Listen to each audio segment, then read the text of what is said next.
असफलता एक चुनौती है, इसे स्वीकार करो। असफलता एक चुनौती है, इसे स्वीकार करो। क्या कमी रह गई देखो और विचार करो। जब तक सफल न हो तुम, नींद चैन से त्यागो तुम। संघर्ष करो, मैदान छोड़ मत भागो तुम। तो बहुत बहुत स्वागत है आप सबका दोस्तों हमारे इस अपने YouTube channel fun of science with Kaushik पे। आज मैं ना ही आप लोगों को कोई पढ़ाई का वीडियो देने वाला हूँ, ना ही कोई सेशन देने वाला हूँ। आज के वीडियो में मैं आपको उस चीज के बारे में बताने जा रहा हूँ जिस चीज के लिए मैं भी आप सबके लिए कार्यरत हूँ और आप भी अपने फ्यूचर के लिए कार्यरत हैं। तो आज के वीडियो का मैंने नाम दिया है प्रहार, जो कि कक्षा 10वीं के बच्चों के लिए डेडिकेटेड है। इस वीडियो में मैं बताऊंगा कि कैसे बोर्ड एग्जाम को टैकल करना है, कैसे बोर्ड एग्जाम को अपने मुट्ठी में करना है। मेरी बहुत सारी बच्चों से बातें होती रहती हैं, मैंने बच्चों की प्रॉब्लम्स को सुना। तो बहुत सारे बच्चों ने अभी स्टार्ट ही नहीं किया है। बहुत सारे बच्चों को तो ये नहीं पता है कि हाँ हमें अब करना क्या है, पढ़ना क्या है। तो आज उन सब बच्चों के लिए मैं एक ऐसा सेशन लेके आया गया हूँ जिस सेशन में मैं कंप्लीट बताऊंगा कि अभी से आज से लगने के बाद हम बोर्ड की एग्जाम की तैयारी कैसे अच्छे से कर सकते हैं और कैसे बोर्ड एग्जाम में एक अच्छे नंबर स्कोर कर सकते हैं। साथियों, जैसा कि आपको पता होगा कि बिहार स्कूल एग्जामिनेशन बोर्ड यानी बीएसटीबी और सेंट्रल स्कूल एग्जामिनेशन बोर्ड यानी CBSE, central board of secondary education यानी सीबीएसई, दोनों ने अपने 10वीं और 12वीं के परीक्षाओं के तारीखों का ऐलान कर दिया है। और बिहार बोर्ड के, जैसा कि आप लोगों को पता है, 17 फरवरी से अपनी परीक्षा को रखा है और उसी के आसपास 20 फरवरी से हो, 22 फरवरी से हो, सीबीएसई भी अपनी परीक्षा लेने वाली है। तो देखिए, मैंने यहाँ पे फर्स्ट में एक चीज लिखा है, 100 days remaining for board exam, what to do and what to not do। मेरे प्यारे बच्चों, मैंने पिछले 4 सालों में बहुत सारे बच्चों को मैंने पढ़ाया है और सौभाग्यवश मैं भारत के जो गणमान्य गिने चुने जो सबसे अच्छे एग्जाम्स हैं, मैंने उसकी भी तैयारी किया, मैंने उसको भी क्वालिफाई किया है। तो मुझे बखूबी पता है कि एग्जाम में बच्चे क्या करते हैं और क्या एग्जाम में नहीं करना चाहिए, या फेलियरिटी का कारण क्या होता है, नंबर कम आने का रीजन क्या होता है। तो आज इसी चीज के बारे में बताऊंगा मैं। आज मैं आपको अपना एक्सपीरियंस आपके साथ शेयर करने वाला हूं। दोस्तों, किसी भी परीक्षा को निकालने का एक मूल मंत्र होता है। आपको क्या करना है, आपको क्या पढ़ना है, ये आपको पता रहती है, लेकिन आपको क्या नहीं पढ़ना है ये आपको पता नहीं रहता। और जो बच्चा ये समझ गया कि मुझको क्या नहीं पढ़ना है, विश्वास मानिए वो उस एग्जाम को निकाल लेगा। तो देखिए, मैंने विद्यार्थियों के 3 प्रकार लिखे हैं। 3 प्रकार की जनता है हमारे 10वीं की कक्षा में। 3 प्रकार की जनता है। पहली जनता जिनका 70% सिलेबस जो है कवर हो चुका है, उनको कोई टेंशन ही नहीं है, 70% उनका हो चुका है, 30% के लिए वो कार्यरत है। दूसरी जनता जिनकी 50% सिलेबस कवर है और 50% सिलेबस के बारे में वो कुछ जानते ही नहीं है।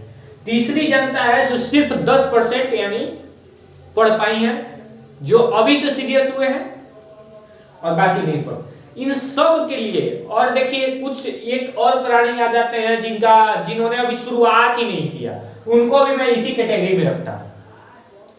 तो सबसे पहले मैं आप लोगों को बताने वाला हूं कि तीनों को क्या करना चाहिए और क्या नहीं करना चाहिए। तो जिनका 70% सिलेबस कवर हो गया है, उनको मैं एक बात बोलूंगा। सबसे पहले तो आप काम कीजिए, आपको डेली बेसिस पे 5 से 6 घंटा तो पढ़ना ही पढ़ना है। अब वो आप 5-6 घंटा कैसे पढ़ेंगे, दिन में पढ़ेंगे, रात में पढ़ेंगे, दोपहर में पढ़ेंगे, मिडनाइट में पढ़ेंगे, मिड डे में पढ़ेंगे, कैसे पढ़ेंगे आई डोंट नो, लेकिन आप लोगों को 5 से 6 घंटा पढ़ना है। इस 5 से 6 घंटा में पढ़ाई आपको कैसी करनी है। तो अगर मान लो कि आपका वीक सब्जेक्ट है, वीक एरिया है, जैसे मैथ है आपका। तो सबसे पहले मैथ में आपने कल क्या पढ़ा है, इसको पहले टैकल कीजिए लास्ट के 45 मिनट तक। और 45 मिनट आप क्या कीजिए, 45 मिनट आप नया चीज को पढ़िए। इससे क्या होगा, आप 45 मिनट में उस चीज को रिवीजन कर ले रहे हैं चीज जो आप नहीं जानते हैं, और 45 मिनट में आप नए चीज को भी जान जा रहे हैं। दोनों फायदा आपका हो जा रहा है। दूसरा नंबर चीज, और जो सब्जेक्ट कमजोर है उस पर ध्यान दीजिए, उसको टैकल कीजिए। दूसरा, आप क्वेश्चन बैंक उठाइए और क्वेश्चन बैंक से आप चैप्टर लिस्टिंग कीजिए कि किस चैप्टर से कितने क्वेश्चन आ रहे हैं। जैसे साइंस का है तो आप साइंस में उठाओ, आप देखो कि केमिस्ट्री के फर्स्ट चैप्टर से रिएक्शन से कितने, केमिकल रिएक्शन से कितने क्वेश्चन आ रहे हैं, कार्बोनेट कंपाउंड से कितने आ रहे हैं। बायो का है तो आप देखो लाइफ प्रोसेस से कितने आ रहे हैं, कंट्रोल कोऑर्डिनेशन से कितने आ रहे हैं, रिप्रोडक्शन से कितने आ रहे हैं, जेनेटिक्स से कितने आ रहे हैं। आप देखो फिजिक्स में है तो आप इलेक्ट्रिक करंट से देखिए कितना आ रहा है, ऑप्टिक्स से देखिए कितना आ रहा है, मैग्नेटिज्म से देखिए कितना आ रहा है। तो एनालिसिस कीजिए और उस हिसाब से चैप्टर को वेटेज दीजिए कि हाँ मेरे को इस चैप्टर का वेटेज ज्यादा है तो मेरे को भी इसको पढ़ना है, इसको ज्यादा देर इस पर टाइम देना है। ऐसे कीजिए। इससे क्या होगा कि आपकी जो मतलब क्वेश्चन की मतलब करने की कैपेबिलिटी है वो बढ़ जाएगी, और मोस्ट प्रोबेबली चांस रहेगा कि आपने जो पढ़ा है वही एग्जाम में आएगा तो आप अच्छे से उसको टैकल कर पाओगे। अंडरस्टैंड। तीसरा मैंने लिखा है सॉल्विंग 10 ईयर पीवाईक्यू। देखो दोस्तों, मैंने नीट भी दिया है, मैंने आईसीआर भी दिया है, मैंने केवीपीवाई भी दिया है, और न जाने मैंने बीएचयू का भी इंट्रेंस दिया, मैंने बहुत सारे इंट्रेंस दिया। मैं बीएचयू में आईआईटी मेरिट में ही छटा हूं, बस मेरी मेरिट नहीं बन पाई थी सिर्फ 2 मार्क्स की वजह से। तो हर में मैंने देखा है कि अगर कोई चीज इंपॉर्टेंट है तो वो है पीवाईक्यू। क्वेश्चन जो होते हैं मात्र 7 से 8 साल के क्वेश्चन के इर्द गिर्द ही घूमते हैं, क्वेश्चन कहीं अदर जगह से नहीं आते। वो 7 से 8 साल के क्वेश्चन को ही मतलब रोटेट करके रोटेटरी सिस्टम बना के उसको देते हैं एग्जाम। तो ये बोर्ड तो किस खेत की मूली है। हालांकि मैंने बोर्ड भी दिया, बोर्ड तो क्या, मैं 10th भी दिया, 12th भी दिया, ग्रेजुएशन भी दिया, अभी जस्ट ग्रेजुएशन भी मैंने दिया है। तो मैंने देखा है प्रीवियस ईयर का महत्व, प्रीवियस ईयर का बहुत इंपॉर्टेंस है। तो एटलीस्ट तो 10 साल के आप पीवाईक्यू लगाइए। जैसे कि अगर आप लोग 2023 का एग्जाम देने जा रहे हैं, इफ यू नोटिस दैट कि आपको 2010 से पेपर सॉल्व करने हैं, अगर 2010 से भी नहीं मिलते तो आप 2012 से भी कर सकते हो। लल्लो, आप 2012 से भी पेपर सॉल्व कर सकते हो। इसका बहुत इंपॉर्टेंस है, और मैं गारंटी के साथ विश्वास के साथ बोल रहा हूं कि जो बच्चा प्रीवियस ईयर के 10 साल के पेपर कर गया उसको बोर्ड फोड़ने से कोई नहीं रोक सकता है, वो फोड़ के आएगा निश्चित है। Previous year is a very important. आप लाख थ्योरी पढ़ो, आप लाख कॉन्सेप्ट पढ़ो, आपको कोई पढ़ा दे, मैं पढ़ा दूं, दुनिया का कोई टीचर पढ़ा दे, अगर आप पीवाईक्यू सॉल्व नहीं किए आपका कुछ नहीं होने वाला। और बिहार बोर्ड की तो और ले नहीं आ, बिहार बोर्ड में तो 2018 का क्वेश्चन 20 में देता, 2017 का क्वेश्चन 21 में देता है, ऐसे क्वेश्चन आते हैं बिहार बोर्ड में। बिहार बोर्ड तो वैसे ही रोटेटरी सिस्टम है, सीबीएसई वालों का भी वही हाल है। मैंने एनालिसिस किया है, जो आप लोगों को करना चाहिए वो मैंने किया है। मैंने एनालिसिस करके मैंने आपको ये सब बता रहा हूं, ये सब मेरी पर्सनल एक्सपीरियंस है। मैंने एनालिसिस किया आप लोगों के क्वेश्चन बैंक का, तब मैं आप लोगों को बता रहा हूं कि क्वेश्चन रोटेटरी सिस्टम में आते हैं मेरे भाई, उसको टैकल करो। चौथी है कि equal weightage to all subject. अब देखो कुछ लोग हैं मान बुद्धिजीवी, अरे मेरी तो संस्कृत फटी पड़ी है, मैं क्या करूं, संस्कृत लेकर बैठे हैं। अरे पगले, संस्कृत के चक्कर में तू बाकी के नहीं ये डुबाएगा क्या? हाँ दो, उसको भी टाइम दो। तो क्या टाइम दो? अब ऐसा नहीं ना है कि तुमको 6 घंटा में 5 घंटा तुम संस्कृत ही पढ़ रहे हो भाई, ये कौन सी बात हुई? 1.5 घंटा दे दो संस्कृत को, बाकी टाइम में दूसरा सब्जेक्ट पढ़ो। बाकी टाइम में आप दूसरी चीज को पढ़ो, मैथ भी है, साइंस भी है, सोशल भी है। हाँ, और आपको किसी भी सब्जेक्ट को लाइटली नहीं लेना। Every subject has its own weightage. तो अगर लाइटली लोगे तो आप जाओगे, काम से जाओगे। अगर आप किसी भी सब्जेक्ट के साथ खेलोगे, एग्जाम में वो सब्जेक्ट आपके साथ खेल जाएगा। This is the important point कि अगर आप किसी भी सब्जेक्ट के साथ खेलोगे, वो एग्जाम में आपके साथ खेल जाएगा। तो इसीलिए सारे सब्जेक्ट को इक्वल वेटेज दीजिए और इक्वल तरीके से पढ़ाई कीजिए। दूसरी जनता जो है, दूसरी टाइप की जनता जिन्होंने 50% सिलेबस अपना कवर किया हुआ है, यानी उन्हें 50% सिलेबस आता है, 50% नहीं आता है, वो ऐसे जनता को क्या करना चाहिए? तो देखिए, सबसे पहले उस जनता को तो मैं बोलूंगा कि आप कम से कम 4 घंटा पढ़ाई करो डेली की बेसिस पे।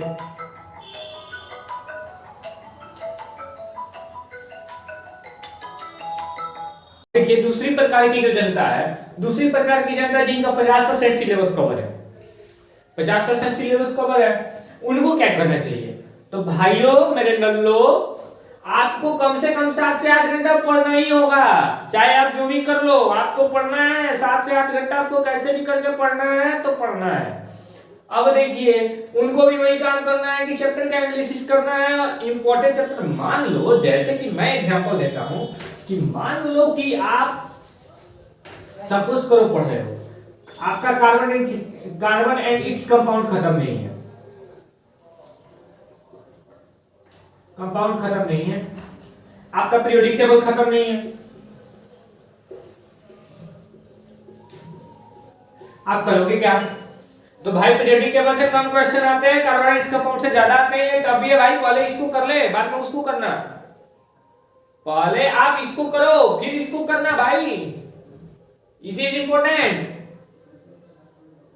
समझे? पहले इसको करो, देन इसको करो।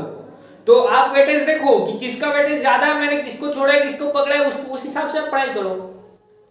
हाँ, रही बात आपको टाइमिंग कैसे बांटने हैं 8 घंटे में, तो आप दे दो डेडिकेटेड 2 आवर मैथ को, 1 आवर बहुत है साइंस के लिए, 1.5 आवर दे दो संस्कृत के लिए, 1 आवर दे दो हिंदी के लिए, 2 1 3 1 4 4.5 2 2 4 1 4 4.5, और बच गया क्या? मैथ था, साइंस सोशल के लिए दे दो 1 आवर, 1 2 3 2 2 2 4 5 6 6.5 6.5 से 7 घंटा, 7 से 6.5 से 7 घंटा आपका हो जाएगा। इसी में देख लेना। मान लो किसी दिन साइंस को जरूरत है तो साइंस को 1.5 दे दो। ऐसे करके मैनेज किया जाता है स्टडी को। ऐसे करोगे तो अच्छा से टैकल कर पाओगे किसी भी सिलेबस को, और सिलेबस जैसे कंप्लीट होगा तुम्हारा, मान लो कि तुम्हारे मार्क्स अच्छे आने के चांसेस ज्यादा बढ़ जाते हैं। अब देखो तीसरा क्या, सॉल्विंग 10 ईयर पीवाईक्यू आपको भी करना है, वो तो सबके लिए मूल मंत्र है। सॉल्विंग पीवाईक्यू तो सबके लिए है भाई, पीवाईक्यू सबको सॉल्व करनी ही है, करनी है, सिर्फ करनी है, बस आपको पीवाईक्यू करनी है। नेक्स्ट आपका आता है सब्जेक्ट वाइज वेटेज। आपके लिए एक एक्स्ट्रा रखे हैं कि आपका सब्जेक्ट वाइज वेटेज देखो कि सब्जेक्ट का मान कि कौन सा टैकलिंग सब्जेक्ट है। जैसे देखो आप पुअर हो, जाहिर सी बात है मैं बता दूं आपको कि आप साइंस कर लोगे, आप सोशल कर लोगे, बट आप मैथ में लटक जाओगे, बट आप संस्कृत में लटक जाओगे, हिंदी भी आप कर लोगे। तो उसके लिए क्या है कि आप तरीके में आते हैं वो लोग जिनका 10% सिलेबस कवर है। ये महानुभावों को क्या करना है, देखिए इनको मिनिमम 8 से 10 घंटा पढ़ना होगा मिनिमम, और इनको तो इंपॉर्टेंट चैप्टर का फर्स्ट प्रायोरिटी इनको देना ही देना है। इनको इंपॉर्टेंट चैप्टर को फर्स्ट लिस्टिंग करना ही करना है, और इनको इंपॉर्टेंट चैप्टर को पहले देखना ही देखना है।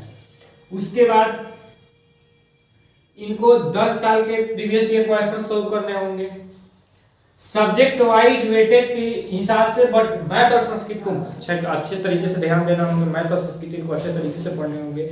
और भाई हाँ, आप जो है यूज करना है कि आप लोग कोशिश करना है कि मैं जो क्रैश कोर्स होता है उससे पूरा करूं, पूरे थ्योरी को पढ़ने के चक्कर में मत लग जाना, नहीं तो तुम्हारी भी हालत खराब हो जाएगी।